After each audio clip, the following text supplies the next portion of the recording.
Hello everyone, welcome to my vlog. Okay, series of question. Paano kung bukas makalawa, biglang mawala ang trabaho mo? Next question. Paano kung bukas makalawa, biglang nagkasakit ang isa sa membro ng iyong pamilya at nangangailangan ng malaking halaga? And last question. Paano kung bigla kang mawala as breadwinner ng iyong family? Sa mga lifetime scenario na ito, handa ka ba financially? Hihinto rin ba ang iyong cash flow dahil sa mga problemang ito? Guys, kung makarelate ka sa mga katanungang ito, inanyayahan kitang manood sa video na ito dahil ire-reveal ko sa iyo kung ano ang sekreto ng mga successful individuals para ma-reach nila ang tinatawag nating financial freedom. Okay. Mga ka-finance, ito ang realidad ng maraming Filipinos at OFW ngayon. Tayong mga Filipino ay likas na hardworking, but financially less secured. Kahit na mataas ang sahod mo sa abroad, kapag hihinto ka magtrabaho, ito ay hihinto rin ang iyong income. Relate, guys? Okay. Isang advice from IMG or International Marketing Group. According to IMG, habang malakas daw tayo at mayroong sapat na income, gumawa daw tayo ng isang permanenteng financial security para sa atin at sa ating family. Okay. Today, pag-usapan natin kung paano tayo makalipat mula sa quadrant number 1, which is less secured, to quadrant number 4, which is more secure. Okay.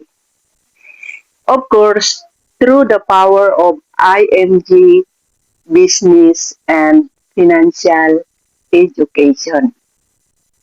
Okay. Alam mo na ba ito, guys? Karamihan sa mga tao ay trap sa tinatawag nating active income.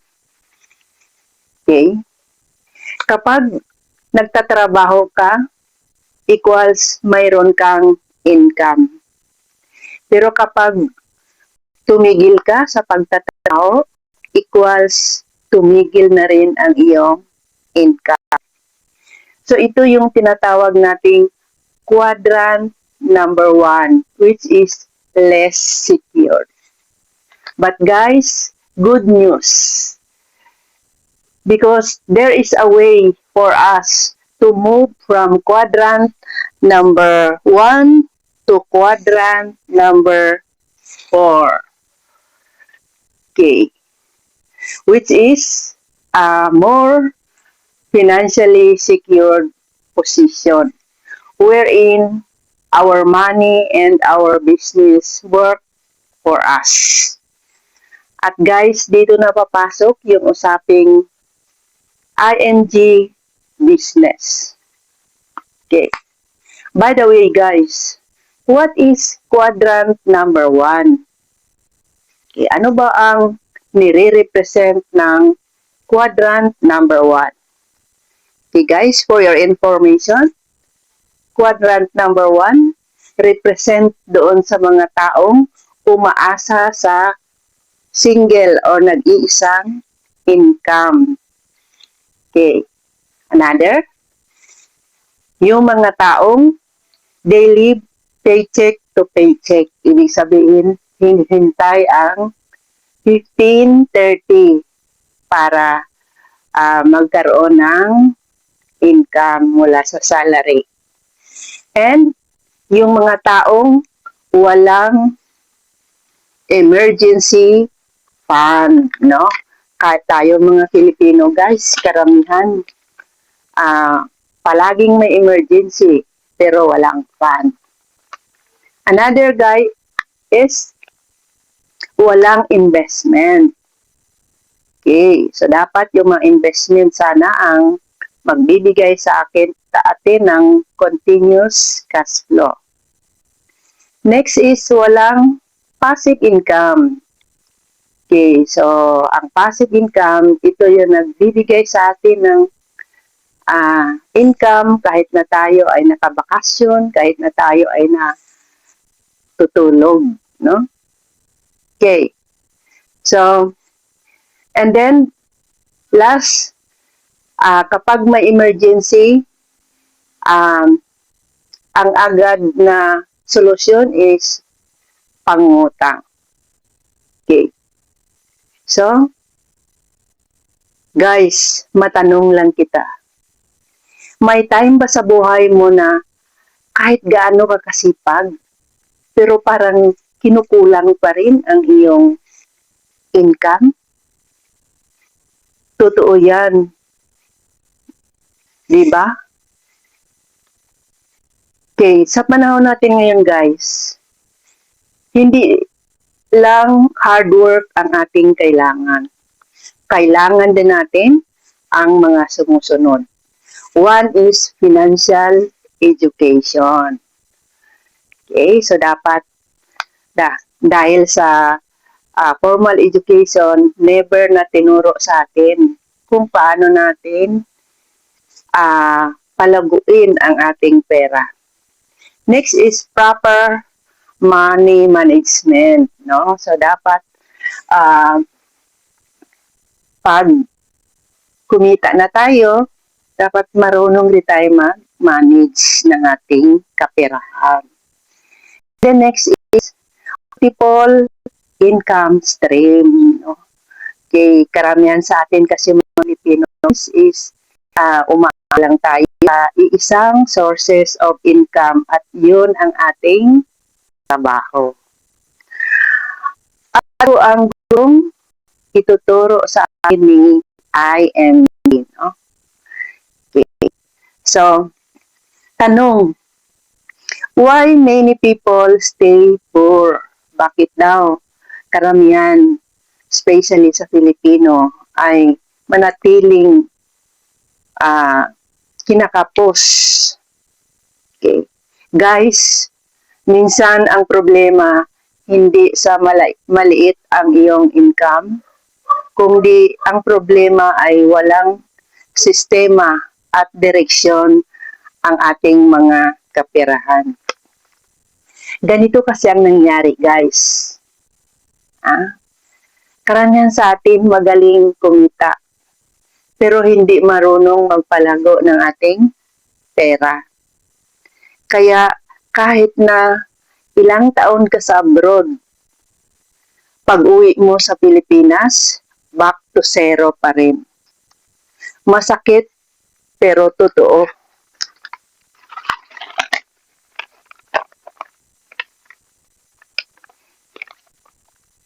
Okay. Kung tumigil ka sa pagtrabaho today, ang tanong, ilan buwan ka tatagal financially? 1 month? 3 months? Or baka wala pang 1 week? So this is the wake-up call na kailangan nating harapin. Okay. What is quadrant number 4 then?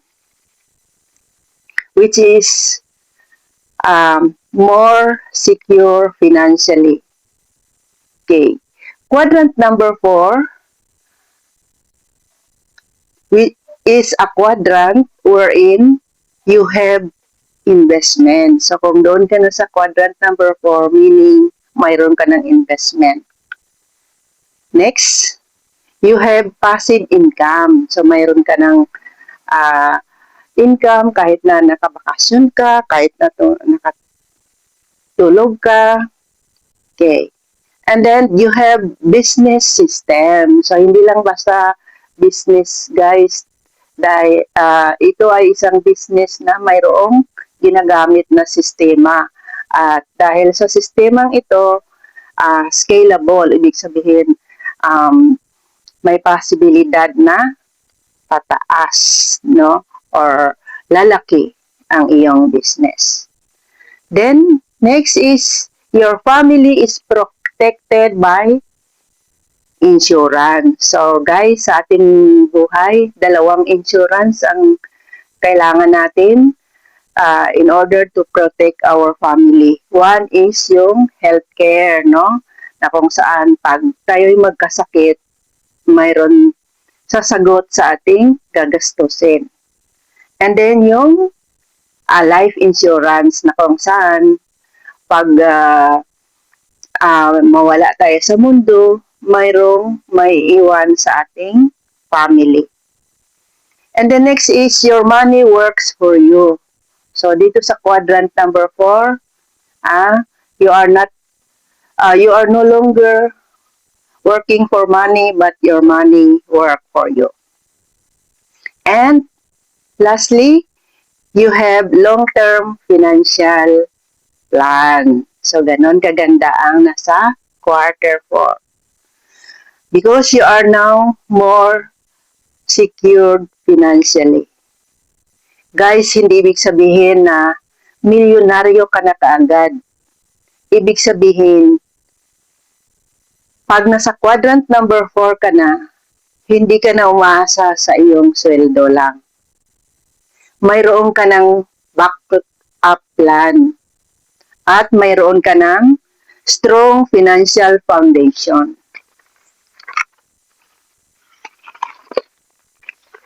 Okay. Isa sa mga paraan upang makarating tayo sa quadrant number 4 is by doing ING business. Okay.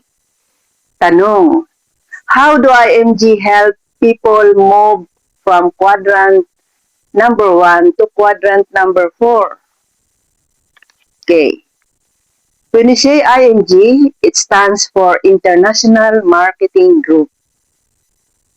Guys, higit pa sa business, ING move us to quarter 4 by means of 1. Financial education. Okay, meaning because we are financially educated, we can identify and use different investment platform to build our financial foundation. Okay. So next is wealth building. So again, because we are financially educated, we can build by ourselves yung ating strong financial foundation. Okay, next is we result to financial literacy. Okay? Ito guys ay naka-anchor sa mission ng ING na 30M by year 2030, wherein ING envision that no Filipinos family left behind because 2030 expected to be that all Filipinos or 30 million Filipinos are financially educated. So, what does ING teach us bilang member? One is, ING teach us how to budget properly. Next, how to save properly. And then, how to invest wisely. Diba guys, ang ganda? Dahil habang natututo ka, pwede ka rin kumita by sharing your financial concept to others. Okay, next. The power of leverage. Alam ba niyo guys kung ano ang sekreto ng mga wealthy individuals? Ito ay ang paggamit ng the power of leverage. Okay. So, by using the power of leverage, hindi lang sarili nilang effort ang kanilang ginagamit. Instead, gumagamit sila ng system sa kanilang mga business. At within their community, mayroong teamwork. So, pag sabing teamwork, bawat isa or individual within the team ay may kanya-kanyang trabaho na dapat gampanan. And then last is, they were able to duplicate themselves, no? Kaya nga dyan nakikita nyo sa mga malalaking businesses, guys, na how the owner of that business duplicate themselves through their employee. So they employed several people, no? They use their time, their knowledge to grow their business. Okay, dahil sa traditional job, guys, kailangan mo ang time equals money. Ibig sabihin, you trade your time para magkaroon ka ng pera. But in IMG business system, gamitin mo lang ang system or sundin mo lang ang system ni IMG equals scalability. Ibig sabihin, kayang-kayang palakihin para ang iyong community, no, sa business ng IMG na magiging sources ng iyong mga passive income someday. Okay. Interactive question. Hanggang kailan mo ipagpalit ang iyong oras sa pera? Dahil darating ang panahon, mapagod ang iyong katawan. Kaya habang malakas ka pa, dapat mag-accumulate ng mga asset na nagbibigay sa atin ng steady cash flow at may system na sa pag-build ng wealth. Okay. Question. Why OFW should pay attention? Okay, reasons. 1. Ang mga OFW ay magaling mag-sacrifice para sa kanilang family. Sila ay masisipag at may malaking income. But, ang kulang sa kanila, walang long-term wealth strategy. Kaya after 10 years, after 20 years abroad, pag-uwi, financially struggling pa rin. That is why IMG help OFW learn how to 1. Protect income through insurance. So sa IMG guys, mayroon tayong healthcare, which is si Kaiser International, and then sa life insurance nandiyan si MOS 18 and MOS GRP. No? Okay. Next is grow money. So, pag member tayo ni IMG guys, may mga investment platform sa IMG gaya ng mutual fund, ng stock market na pwede nating mai-grow ating mga And then, build assets. No? Okay. Pag sabi natin, guys, ito yung mga nagbibigay sa atin ng cash flow. No? Okay. And most of all, create financial independence. Okay. Take note guys, hindi habang buhay na sa abroad ka. Dapat magkaroon ka ng exit plan. Exit plan in the sense na ito yung magiging buhay mo after ang time mo sa pagiging OFW. Next, small steps toward financial security. So, yan daw ang gagawin natin, guys. So, hindi daw kailangang biglaan. Ha? Remember na ang pag-build ng wealth is a process. A step-by-step process. Okay. You can start saving properly. You can build emergency fund for at least 3 months to 6 months. Ibig sabihin, kung ano yung expense mo within 1 month, okay, for example, 20,000. So, 3 months dapat magkaroon ka ng 60,000.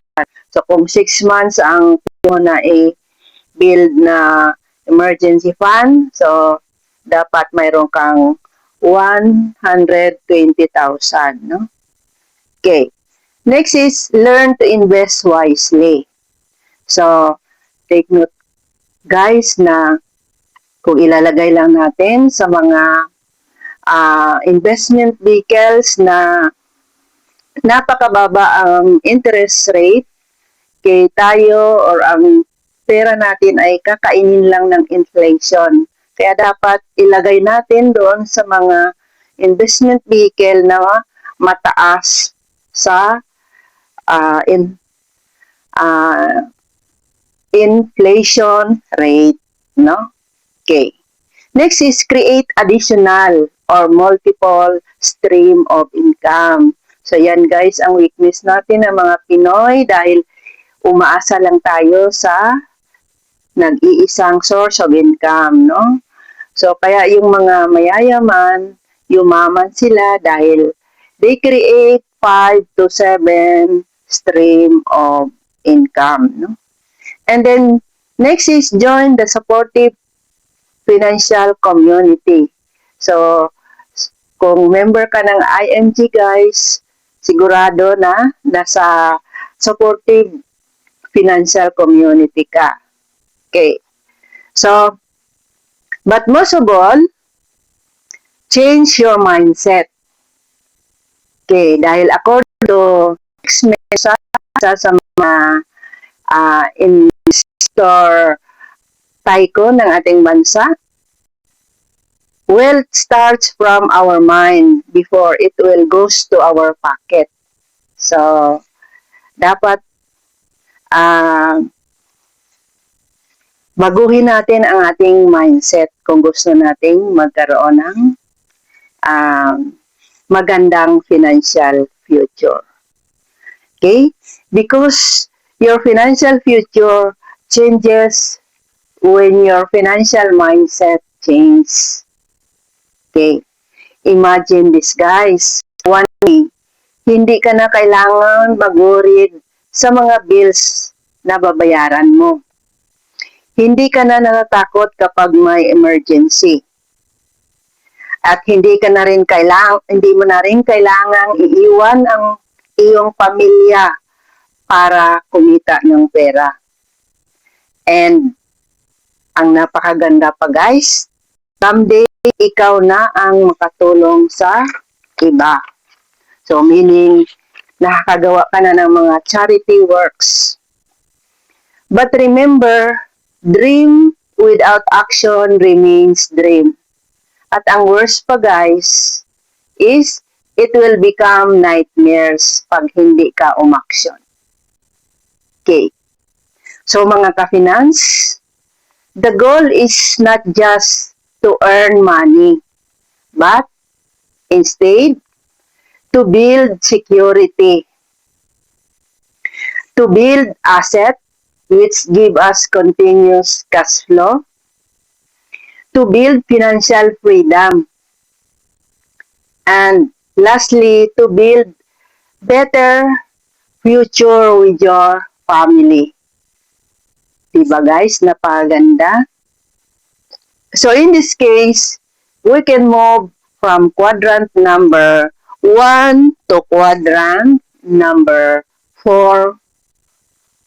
So remember guys, na quadrant number 1 is less secured, high responsibilities, zero savings, and no family protection. So wala tayong insurance dyan guys. While in quadrant number 4, which is more financially secure, mayroon ka na dyan big savings with investment. And then, you are living on interest, meaning your money will work for you, no? And then, you are debt-free with no loans. Then, zero responsibilities.